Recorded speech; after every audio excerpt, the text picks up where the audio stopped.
O Francineudo, ele está compondo a chapa com o vereador Raimundo Vaz. Ele é o vice. E o nome da coligação é O Futuro de Rio Branco é Agora.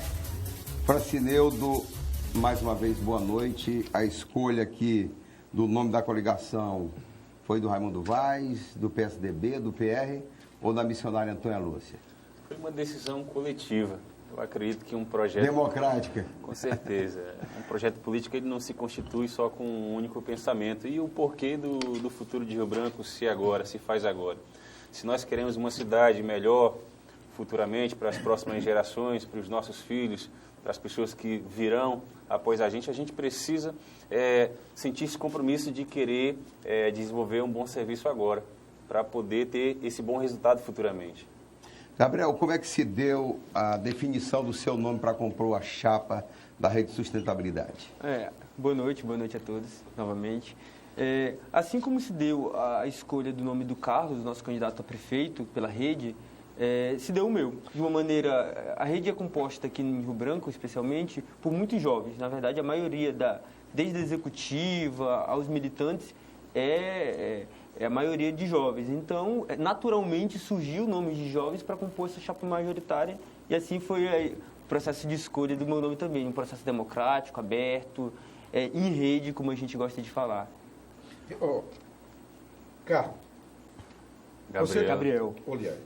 Gabriel, você tem 22 anos. 22.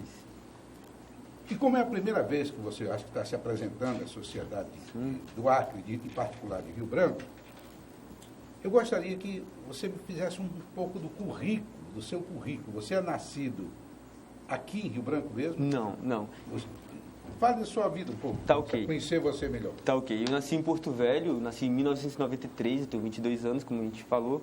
Eu vim para cá, para Rio Branco, minha mãe é maranhense, meu pai é acriano, eles se encontraram em Porto Velho, eu nasci lá em Porto Velho e a gente veio morar aqui no Acre em 2002.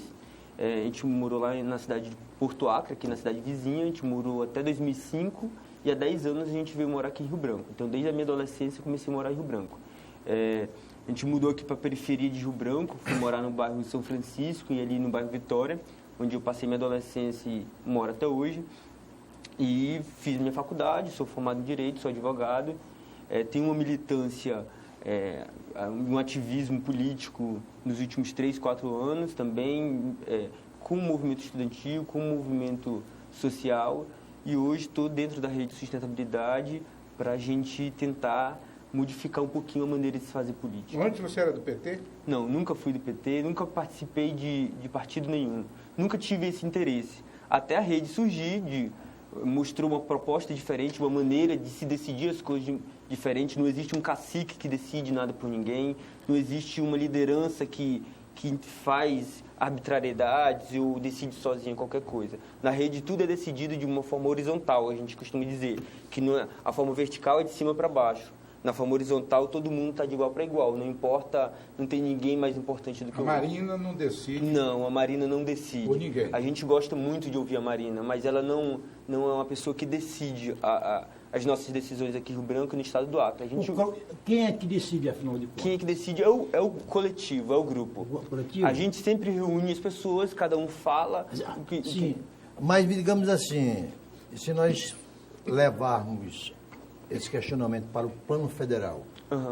Marina, presidente da República, quando ela tiver que tomar uma grande decisão, ela vai consultar quem? É diferente um processo...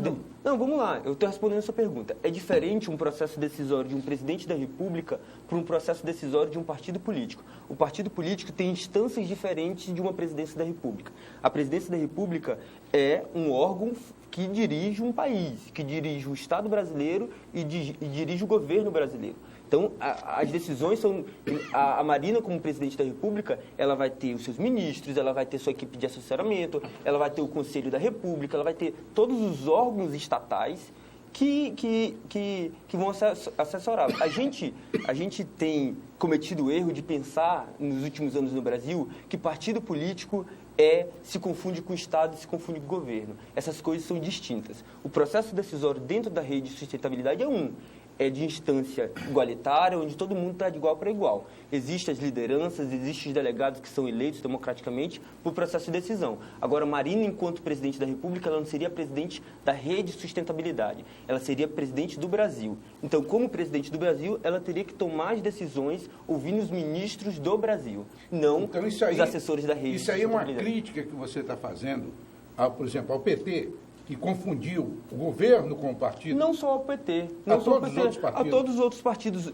Isso é generalizado em todos os outros partidos. E eu digo não a rede, porque a rede surgiu agora. Mas pode ser que a rede cometa esse equívoco também. A gente tem dito que a gente não está acima do bem e do mal. A gente não está inaugurando a roda no mundo. A roda já foi inventada. Agora a gente está tentando inaugurar uma nova forma de caminhar, um novo caminho, uma nova trilha. Então, assim, existe em todos os partidos. Em qualquer canto você vai ver que o Estado está sendo confundido com partido político e com governo, que são coisas distintas. Então, o PT faz isso, o PT utiliza no plano nacional a estrutura o PSDB fez isso, o PMDB fez isso, todos os partidos fizeram isso. Vamos passar a bola aqui para o Francineudo um pouquinho, e a gente volta já. Só me chamou a atenção quando o Gabriel falou da nova forma de caminhar, que eu me lembro que esse era o slogan do PT desde o início aqui no Acre, né? Tinha muito, não sei se você acompanhou isso. Não. Mas, Francineudo, e aí, PSDB juntou com o PR, é acusado de ter contribuído para as oposições não se unirem. Como é que você, dentro da chapa, lida com essa situação? Na verdade, essas acusações, elas vêm para tentar nos desestabilizar, né? O processo ele aconteceu naturalmente, né? Nós passamos a dialogar com todas as forças políticas, inclusive com a rede. Nós conversamos com o PMDB, vínhamos conversando com o PR, vínhamos conversando com o DEM. E assim, a política a gente não pode pensar só de uma forma local. A gente está concorrendo a uma eleição municipal, mas o partido ele está em todo o estado. E assim, a oposição ela está se referindo, um lado da oposição está se referindo a Rio Branco, dessa desunião, mas não tem pensado nessa mesma união em outros locais, né? O PSDB trabalhou para que nós tivéssemos uma única candidatura. Mas, assim, essas candidaturas que elas se reproduzissem também, essas alianças elas se reproduzissem também no restante do estado. Cruzeiro do Sul, por exemplo. Lá, eu acredito que o PSDB hoje tem o melhor nome. Henrique Afonso, deputado por 3 mandatos, é uma pessoa com nome ilibado e que gostaria muito de ter realizado essa união de toda a oposição. Então, na verdade, o PMDB foi responsável por não o PMDB construir com o PSDB a unidade aqui na capital. A gente vinha dialogando com o PMDB nesse sentido, mas assim, eles não queriam em momento algum declinar de suas candidaturas em alguns locais. A gente tentou conversar acerca de Sena Madureira e de outros municípios, como Cruzeiro do Sul, e não houve interesse. Por que a gente deve tomar essa decisão de querer unificar a oposição simplesmente em Rio Branco? Eu penso o seguinte, não é o fato da oposição estar unida que vai levar para a população uma mensagem que a gente vai ganhar a eleição. Eu penso que a gente deve se expandir esse processo democrático e apresentar outros projetos políticos à sociedade para que ela possa avaliar o melhor projeto. Unir toda a oposição não vai dizer que nós teremos um bom governo. O exemplo é o próprio PT, que conseguiu unificar inúmeros partidos na esfera local, na esfera nacional principalmente, mas não conseguiu garantir a governabilidade. Então, unidade eleitoral não garante que você vai ter governabilidade política, porque se fosse, hoje nós teríamos um excelente governo. E o governo hoje, a grande marca do PT, do governo do PT, é a corrupção, porque simplesmente teve que dividir a fatia do bolo em vários pedaços para partidos onde indicaram pessoas sem capacidade para desenvolver determinadas funções. E a gente pensou muito bem nisso. O PSDB tem um excelente quadro. Nós temos buscado pessoas que possam nos ajudar fora do partido, porque eu acredito que governabilidade ela se dá dessa forma e eu acredito que a gente tem pensado certo. Quando você falou, a gente sempre está debatendo aqui, discutindo com o nosso convidado sempre do tema corrupção. O Osmina, no programa passado, disse, vamos pular esse assunto porque está todo mundo empatado. Você lembra? Ô, Astério, Fica à vontade, Narciso, aí. Deixa eu entrar... tomar partindo da expressão, da palavra corrupção ditada aqui pelo Francineu, eu gostaria de dizer uma coisa para você, Francineu. Diga. Dos caciques políticos hoje no Brasil, se gritar pega ladrão, não fica um, meu irmão. Não fica um. Porque quando terminar a delação premiada que do diretor da Odebrecht, da Andrade Gutierrez, e a mais explosiva de todos, que é a de Eduardo Cunha, eu não sei o que é que vai sobrar. Eu penso que quem tem culpa no cartório deve ir para a cadeia, independente de qual seja o partido. Porque o Zé Serra ontem, uma das estrelas do seu partido, foi acusado pelo dono da Odebrecht de ter recebido 23 milhões de dólares. Olha, não é uma delação de um executivo qualquer, não é né? de um Funcionário de empresa. de um funcionário ou de um doleiro, não. Delação do diretor da Odebrecht. Então, o que eu acharia, que eu espero que dessa eleição, e já estou praticamente perdendo as esperanças, é que nós saiamos dessa eleição moralmente pior do que entramos. Osmir, eu acho que as eleições acrianas não são exemplo da eleição de São Paulo. Mas as eleições de São Paulo, a bagunça partidária que está acontecendo em São Paulo, necessariamente refletirá no Brasil inteiro. Em São Paulo, o candidato do seu partido, do PSDB, não é apoiado pelo ministro Zé Serra, que é do PSDB e presidenciado do PSDB. Aqui no Acre, o candidato do seu partido, Raimundo Vaz, da aliança do seu partido, não é apoiado pelo ex-deputado federal Márcio Bittar, que era deputado federal e presidente do PSDB. Por isso, Osmir, que essas coisas me desanimam. Gabriel. Mas antes de... Ok. Até porque eu vou fazer uma pergunta direta ao Ok, Gabriel. fica à vontade. O Narciso, quando fala em caciques, eu acho que ele fala nas lideranças partidárias. Eu acho que nós temos que ter muito cuidado. Essas questões de delações, essa questão de envolvimento de nomes, e aí você tem razão, presidente. O Brasil está tomando um caminho muito perigoso. Que qualquer indivíduo amanhã que diga que ele cometeu um crime, ele já está condenado pela sociedade. Não. Vamos apurar, vamos investigar, e aí sim, absolver e condenar. Essa condenação a priori de qualquer, eu acho extremamente lamentável. Segundo, se é cacique, eu quero isentar a minha conterrânea Marina Silva, que é do seu partido. Sim. Eu não vejo. Mas ela foi citada. Não, mas não citada de não. Citada De ter recebido dinheiro do Caixa 2. Uma passão. O Gabriel pode até falar sobre isso. Uma confusão muito grande entre você e eu dei dinheiro para tal, mas está registrado lá na campanha. Mas o Supremo disse que se a origem foi lícita, não pode ter o TRE, o TSE aprovado as contas que não tem validade. Se tiver colocado lá, na prestação de contas, se eu pedir um dinheiro para você, para minha campanha, Sim.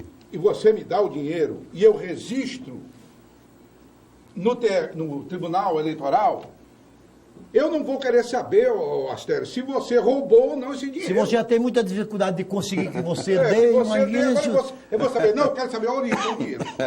Aí é muito inocência o negócio desse. Mas a pergunta que eu queria fazer para você, Petrobras. meu jovem advogado com 22 anos, candidato a vice pela rede, é que o que é que você acha que ainda precisa ser feito na administração de Rio Branco e quais as propostas do seu partido? Tá certo. Boa pergunta. Primeiro, vamos pontuar o que é uma citação, o que é uma homologação de uma delação premiada, que são coisas distintas. A imprensa veiculou que a Marina teria sido supostamente citada em uma delação, que ela teria recebido dinheiro de Caixa 2 na sua campanha em 2010. Primeiro que eu sempre fui contra a defesa de qualquer político cegamente. Eu acho que qualquer político que esteja envolvido com escândalo de corrupção, ele precisa ser investigado e, se comprovado alguma participação, ele precisa ser julgado e condenado e cumprir uma pena. Agora, é tão absurda essa história que a Marina teria recebido dinheiro, primeiro pelo seguinte, quem marcou uma conversa com o diretor da empreiteira na época, foi o Alfredo Sirquis junto com o Guilherme Leal, que é o presidente da Natura, que na época era o vice da Marina. Eles conversaram e ficou acertado que haveria uma doação, mas para o comitê de campanha da Marina no estado do Rio de Janeiro. Então, o que houve? Houve a transferência do dinheiro para o comitê de campanha, e vocês sabem melhor do que eu disso, que existem CNPJs diferentes de uma campanha nacional para uma campanha estadual. O dinheiro foi devidamente transferido para a campanha presidencial da Marina no estado do Rio de Janeiro, para o PV, na época ela estava no PV. E isso não havia motivo para haver dinheiro de Caixa 2. A Marina, junto com o Guilherme Leal, já tinha recebido dinheiro de outras empreiteiras legalmente. Não haveria só por causa daquela não receber declarado. Isso é um absurdo. Se recebeu de uma, por que não receber de outra? E num valor muito menor. Inclusive, na época foram recusados milhões da Ambev, que o PV não estava recebendo dinheiro de cervejaria, e mais de 4 milhões de reais que foram tentados doar para a campanha da Marina, ela recusou. Então, por que ela iria recusar 4 milhões licitamente para pegar 200 mil ilicitamente? Isso é um absurdo. Isso é só ter um pouco de bom senso. Pois é só ter um pouco de bom senso. O segundo ponto é que não foi homologado nada, não existe até hoje um papel que diga que ele fez essa delação, tudo é uma especulação da mídia. Quando tiver algo concreto, como Marina falou, que seja investigado também. Porque o que está acontecendo hoje é que está havendo uma tentativa de colocar todo mundo no mesmo lamaçal para que todo mundo fique contra as investigações contra a corrupção. Então, fica assim, se a gente colocar todo mundo no mesmo barco, todo mundo vai ficar contra. Talvez essa operação pare. E eu ratifico o que Marina falou. Pode investigar, tem que investigar. Porque ninguém, principalmente a gente da rede de sustentabilidade, a gente não vai ser contra a investigação. Doa quem doer. Agora, indo para a sua pergunta... Só a gente vai para a pausa, no intervalo comercial, volta. Okay. Falava com o Gabriel, que o assunto corrupção continua daqui a pouco. A gente vai para o intervalo.